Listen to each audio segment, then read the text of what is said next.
That's all trip இது ஒரு auto மற்றும் கேப் புக்கிங் ஆப். சின்ன டவுன்களுக்கு விசேஷம், கோயில், குளம்னு டூர் போறவங்க ஆட்டோ கேப் கிடைக்காம ரொம்ப கஷ்டப்படுவாங்க. அவங்களுக்கு இந்த ஆப் ரொம்ப பிரயோஜனமா இருக்கும். கீழே டிஸ்கிரிப்ஷன்ல இருக்க லிங்கை கிளிக் பண்ணி தட்ஸ் ஆல் ட்ரிப்பை டவுன்லோட் பண்ணி மின்சார ஊழியர்களுக்கு தனி நலவாரியம் அமைக்க வேண்டும் என தமிழ்நாடு எலக்ட்ரிக்கல்ஸ் டெக்னீஷியன்ஸ் அசோசியேஷன் சார்பில் அரசிற்கு கோரிக்கை வைக்கப்பட்டுள்ளது.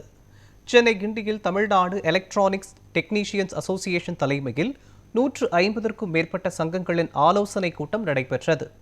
இதில் மின்சார ஊழியர்களுக்கு தனி நலவாரியம் அமைக்க வேண்டும், பணியில் உயிரிழக்கும் ஊழியர்களுக்கு அரசு சார்பாக நிதி வழங்க வேண்டும் உள்ளிட்ட பல்வேறு கோரிக்கைகள் வலியுறுத்தப்பட்டன. தமிழகத்தில்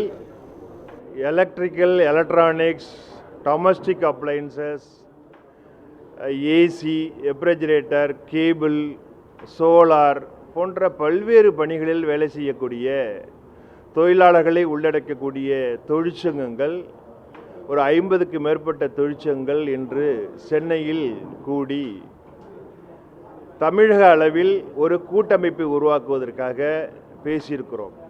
ஆகவே இன்று நடந்திருக்கக்கூடிய கூட்டத்தில் எதிர்காலத்தில் அடுத்த ஆட்சி அமைந்ததற்கு பிறகு எங்களுக்கு தனிநல வாரியம் உருவாக்கி தர வேண்டும் என்கின்ற பிரதான கோரிக்கையை தமிழக முதல்வரிடத்தில் நாங்கள் வைக்கின்றோம். இதை செய்தியின் வழியாக தமிழக அரசுடைய கவனத்திற்கு கொண்டு செல்ல வேண்டும் என்று உங்கள் சார்பாக கேட்டுக்கொள்கின்றோம்.